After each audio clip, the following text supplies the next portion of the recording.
Good morning my dear student, please look here. जैसा कि आपको पता है बेटा, हमने आपको पिछले जो भी वीडियो दे चुके हैं, ये जो आपका चैप्टर चल रहा था इसका नाम क्या था? Force and motion. क्या बताया था? चाहे ऐसे बोल सकते बेटा, force and law of force and motion of law. इसमें जो मेन जो था इस चैप्टर बेटा हमने बताया था, वो हमने सबसे पहला था मोशन। क्या बताया था बेटा? मोशन। इसमें आपको पढ़ना था मोशन की डेफिनेशन क्या होती है। तो मोशन की डेफिनेशन के बारे में बताया। दूसरा हमने बताया था न्यूटन्स लॉ। इसके बारे में बेटा न्यूटन्स लॉ के बारे में बताया। सही है। सबसे पहले हमने बताया था बेटा, सबसे पहले हमने बताया था मोशन के बारे में बताया था। दूसरा हमने न्यूटन्स लॉ के बारे में बताया था। इसके बाद हमने इनके जो भी न्यूटन से संबंधित हमारे जो भी एग्जाम्पल थे वो हमने उन एग्जाम्पल के बारे में बताया था। चौथा था बेटा, इसमें हमने लाइनियर मोमेंटम, ठीक है, लाइनियर मोमेंटम के बारे में बताया था या नहीं बताया था ये तो मुझे याद नहीं आ रहा। इससे संबंधित 5 जो बताया था वो हमने फोर्स फार्मूला, ठीक है, फोर्स फार्मूला एंड यूनिट, ठीक है, फोर्स फार्मूला एंड यूनिट। इसके नाम से हमने स्पेशल वीडियो बनाया है, तो सुन लो बेटा। एक बार रिवीजन करते हैं, चैप्टर पूरा खत्म हो चुका है। सबसे पहले बात करते हैं मोशन की। मोशन क्या है बेटा? तो सिंपल भाषा में हम बोले मोशन क्या है। हम यहाँ पर खड़े हैं, मेरे हाथ पे चौक है, तो ये अभी हम बात करें ये चौक कौन सी पोजीशन है, तो ये चौक बेटा सबको दिख रही होगी। ये चौक अभी मेरी हथेली इस पाम पर रखी हुई है, तो ये इस चौक को हम कौन सी पोजीशन में कहेंगे? रेस्ट पोजीशन में। क्या कहेंगे? रेस्ट पोजीशन में। जैसे ये कॉलेज है, आप लोगों की छुट्टी अप्रैल में हुई थी, मार्च में हुई थी, उससे पहले आप स्कूल को यहीं छोड़ के गए। अब फिर जब लौट के आप आएंगे, स्कूल आपको यहीं पर मिलेगा, कॉलेज यहाँ से कहीं पर चला जाएगा, कोई इसे चुरा ले जाएगा या इसका धक्का लगा के हम कहीं ले जा सकते, पुश करके नहीं ले जा सकते। क्यों? क्योंकि ये सारी चीजें कौन सी पोजीशन में है? रेस्ट पोजीशन में। कौन सी पोजीशन में? रेस्ट। बताया था बेटा, ये सारी चीजें आपकी कौन सी पोजीशन में है? रेस्ट पोजीशन में, ठीक है। रेस्ट पोजीशन का मतलब होता है माय डियर स्टूडेंट कि any object respect to time in no change is position is called rest position. ऐसा कोई ऑब्जेक्ट, ऐसी कोई वस्तु जिसकी पोजीशन समय के अकॉर्डिंग नहीं चेंज होती। क्या बताया हमने? ऐसा कोई ऑब्जेक्ट, ऐसी कोई वस्तु जिसकी पोजीशन या स्थिति समय के अकॉर्डिंग चेंज नहीं होती है, उसको से हम क्या कहते हैं? Rest position. कॉलेज यहाँ है, 1 साल 2 साल 3 साल 4 साल 10 साल 20 साल कितनी भी ईयर हो जाए, लेकिन कॉलेज नहीं करेगा। क्यों? क्योंकि कॉलेज कौन सी पोजीशन है? Rest position. Okay. Motion position. इसके बाद दूसरा आता है बेटा मोशन पोजीशन। मोशन पोजीशन के बारे में मैंने आपको बताया था बेटा, कोई ऑब्जेक्ट वो टाइम के रिस्पेक्ट में अपनी स्थिति, अपनी पोजीशन को चेंज करता रहता है। जैसे आप यहाँ पर बैठे, थोड़ी देर नीचे पहुंच जाएंगे, फिर कहीं और चले जाएंगे, फिर घर पहुंच जाएंगे, मार्केट पहुंच जाएंगे, सिनेमा पहुंच जाएंगे, मॉल पहुंच जाएंगे। ये सारी चीजें, ये सारी प्रोसेस टाइम के अकॉर्डिंग हो रही। जैसे जैसे टाइम बढ़ेगा आप अपनी स्थिति को, आप अपनी पोजीशन को क्या करेंगे? चेंज करेंगे। तो आप कौन सी पोजीशन हुए? आप कहा जाएगा कि आप मोशन पोजीशन में। कौन सी पोजीशन है? आपसे कहा जाएगा कि आप कौन सी पोजीशन है? आप मोशन पोजीशन में। क्लियर है? ठीक है। हमने बताया जब कोई ऑब्जेक्ट आपका रेस्ट हो, जब कोई ऑब्जेक्ट जिस पोजीशन आपको दिखाई देता है ना मोशन करता है, तो उसे क्या कहते हैं? उसे कहते हैं मोशन पोजीशन है। कौन सी पोजीशन है? ऑब्जेक्ट आपका मोशन पोजीशन में। क्लियर है? तो ऑब्जेक्ट आपका मोशन पोजीशन है, क्योंकि उस ऑब्जेक्ट से कहा जाएगा मोशन पोजीशन में। आगे बात करते हैं, जब ऑब्जेक्ट आपका मोशन पोजीशन में है तो आगे हम थोड़ी सी और बात करेंगे। इसके बाद हमने मोशन की, तो ये बात समझ में आ गई। मतलब क्या होता है? कोई ऑब्जेक्ट जो टाइम के रिस्पेक्ट में अपनी स्थिति को, अपनी पोजीशन क्या करता है? चेंज करता है। जैसे टाइम इंक्रीज होगा, टाइम के अनुसार अपनी स्थिति को, अपनी पोजीशन को चेंज करता है, उसे क्या कहते हैं? मोशन कहते हैं। न्यूटन्स लॉ के बारे में हमने बताया था माय डियर स्टूडेंट कि न्यूटन्स लॉ कितनी होती है? 3 प्रकार होती है। There are 3 types, first law, second law और थर्ड लॉ। न्यूटन्स के फर्स्ट लॉ में बताया गया था कोई भी ऑब्जेक्ट, सुनो, न्यूटन्स के फर्स्ट लॉ में हमें बताया गया था बेटा, कोई भी ऑब्जेक्ट जिस पोजीशन में है वो उसी पोजीशन में रहना। जैसे हम यहाँ पर खड़े हैं, तो हम यहाँ पर खड़े, मेरा मन लगता है कि हम इसी पोजीशन में खड़े हैं, यहाँ से कहीं मूव करके, यहाँ से चल के कहीं दूर ना जाए। अगर हमें इस जगह से दूसरी जगह पर जाना है तो हमें क्या करना पड़ेगा, फोर्स अप्लाई करना पड़ेगा। ये चौक है, इस चौक को हमने उठा के ये रख दिया, ये चौक यहीं पर रखी रहेगी 1 साल 2 साल 10 साल 20 साल। ये चौक एक जगह से दूसरी जगह पर तब जाएगी जब तक इस पर कोई एक्सटर्नल फोर्स अप्लाई ना, ठीक है। इस चौक पर जब तक हम एक्सटर्नल फोर्स अप्लाई नहीं करेंगे तब तक ये चौक यहाँ से उठ के कहीं दूसरी जगह पर, ठीक है। तो यही न्यूटन का फर्स्ट लॉ था, कोई ऑब्जेक्ट जिस पोजीशन में है वो है ऑब्जेक्ट उसी पोजीशन में रहना जब तक उस पर कोई एक्सटर्नल फोर्स ना लगाया जाए। न्यूटन के फर्स्ट लॉ को हम कहते हैं इनर्शिया, क्या कहते हैं, इनर्शिया। न्यूटन के सेकंड लॉ से हमारी जो फोर्स होता है, फोर्स उसका जो फार्मूला क्रिएट हुआ है वो आपका हुआ है, यानी न्यूटन के सेकंड लॉ से हमारा फार्मूला क्रिएट हुआ, इसका नाम है F = ma। क्या है बेटा, F = ये होता है न्यूटन का सेकंड लॉ, ठीक है। और इसे force, F means force, M means mass. देखो F मींस होता है फोर्स, ठीक है, और M मींस क्या होता है, मास, और A फॉर एक्सीलरेशन, ठीक है। क्या बताया, acceleration. F means force, M means mass और A मींस एक्सीलरेशन। तो ये फोर्स जो होता है उसका फार्मूला होता है F = m। क्या होता है बेटा, F = m, सही है। F for force, M for mass और A फॉर एक्सीलरेशन। यहां तक क्लियर है। अब हम बात करते हैं न्यूटन के, तो न्यूटन के 3 लॉ हुए। फर्स्ट लॉ क्या होता है बेटा, तो बता दिया कि कोई भी ऑब्जेक्ट होता है अपनी पोजीशन चेंज नहीं करता। कब चेंज करेगा, जब तक उस पर कोई एक्सटर्नल फोर्स अप्लाई ना, ठीक है। सेकंड में क्या आता है, F = ma।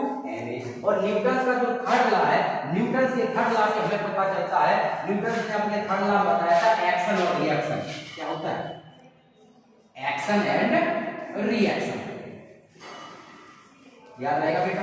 तो हमने बताया न्यूटन का जो थर्ड लॉ होता है, न्यूटन का थर्ड लॉ, ठीक है। न्यूटन का जो थर्ड लॉ होता है उसे हम क्या कहते हैं, न्यूटन के थर्ड लॉ को हम बोलते हैं एक्शन और रिएक्शन। बात क्लियर है। तो न्यूटन के थर्ड लॉ को हम एक्शन और रिएक्शन कहते हैं। क्या कहते हैं, एक्शन एंड रिएक्शन। कोई दिक्कत ना था। तो एक्शन एंड रिएक्शन क्या है समझो पहले। जैसे मान लो कि मेरा हाथ है, पाम, ठीक है, हैंड है। हमने बेटा क्या किया, हमने अपने इस पर ऐसे करके पुश किया, मतलब इस पर फोर्स लगाया, तो हमारे हाथ के द्वारा इस पर क्या किया गया, एक्शन। क्या किया गया, एक्शन।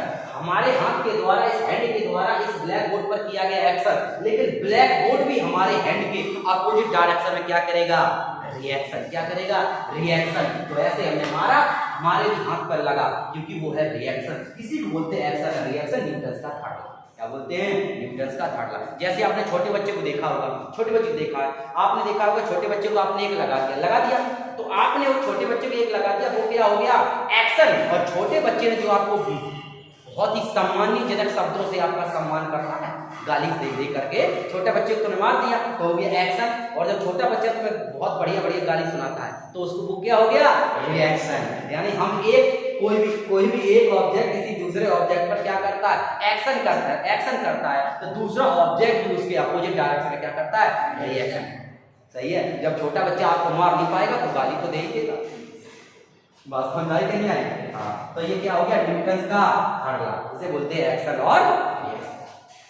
ठीक है। इसके बाद एग्जाम्पल बहुत अच्छी सुनी होंगी बेटा। जैसे हमारी बस होती है, ठीक है, बस में हम लोग जा रहे हैं ट्रेवल पर, ठीक है, बस में हम लोग कहीं जा रहे हैं ट्रेवल करने के लिए, और सडनली ड्राइवर ने ब्रेक लगा दिया।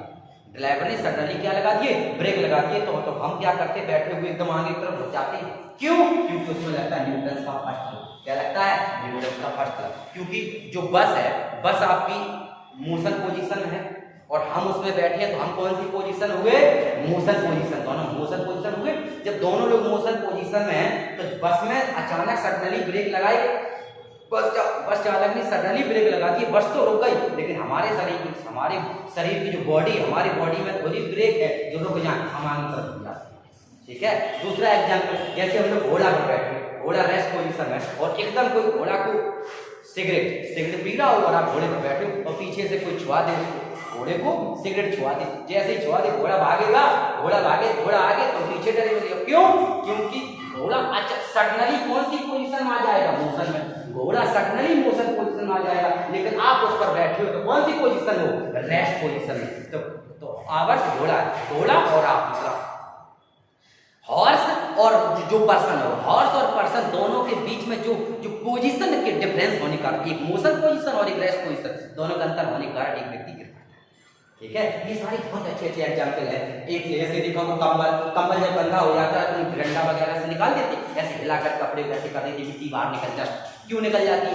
क्योंकि जो कंबल होगा, कंबल रेस्ट पोजीशन है, कंबल के बीच में जो फंसे हुए छोटे छोटे पार्टिकल्स हैं, डस्ट के जो पार्टिकल्स हैं, वो कौन सी पोजीशन, वो भी रेस्ट पोजीशन में। लेकिन जैसे ही हमने कंबल को हिलाया तो कंबल को हिलाने से कंबल कौन सी पोजीशन में आ गया, मोशन में। कंबल मोशन पोजीशन में आ गया, लेकिन कंबल के बीच में जो डस्ट के पार्टिकल्स फंसे हैं वो कौन सी पोजीशन में हुए, रेस्ट पोजीशन में। दोनों की पोजीशन चेंज होने के कारण डस्ट बाहर, कंबल।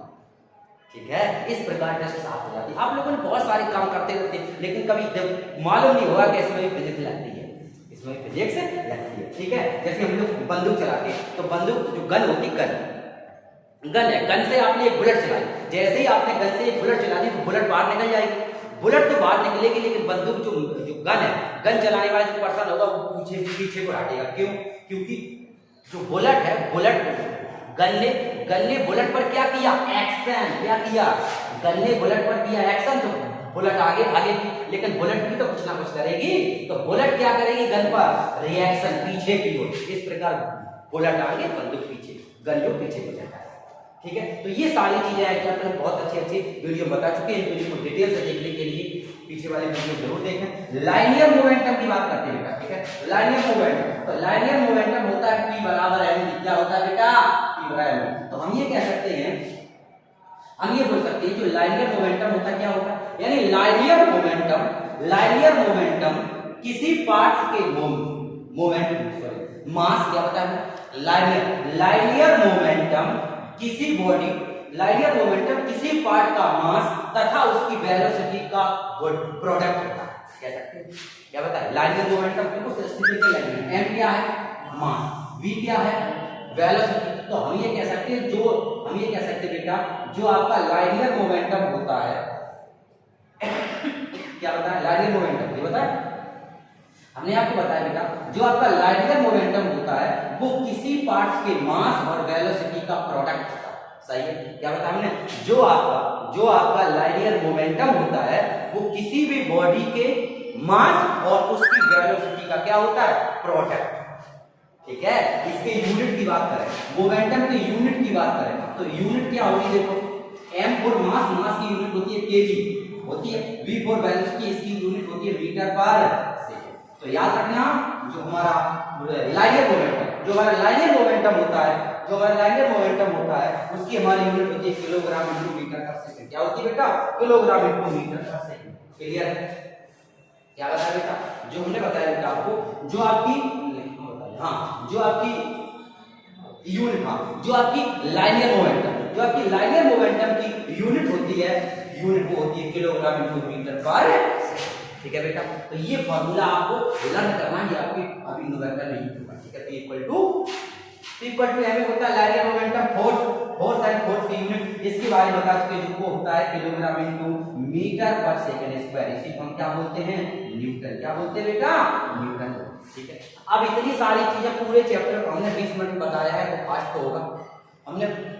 ठीक है बेटा, क्या बताया हमने नहीं बताया कि पूरे चैप्टर को हमने 10-20 मिनट बताया, तो फास्ट तो होगा, क्योंकि इसके और वीडियो पड़े नीचे प्ले लिस्ट में जाकर के देख लेना, यूट्यूब पर सारे अपलोड हैं, एक को बहुत स्लोली एक को बताया है। ठीक है, तो सारी कंप्लीट करना, ये चैप्टर कंप्लीट हो चुका है, एक बार रिवीजन हमने करा दिया फास्टली।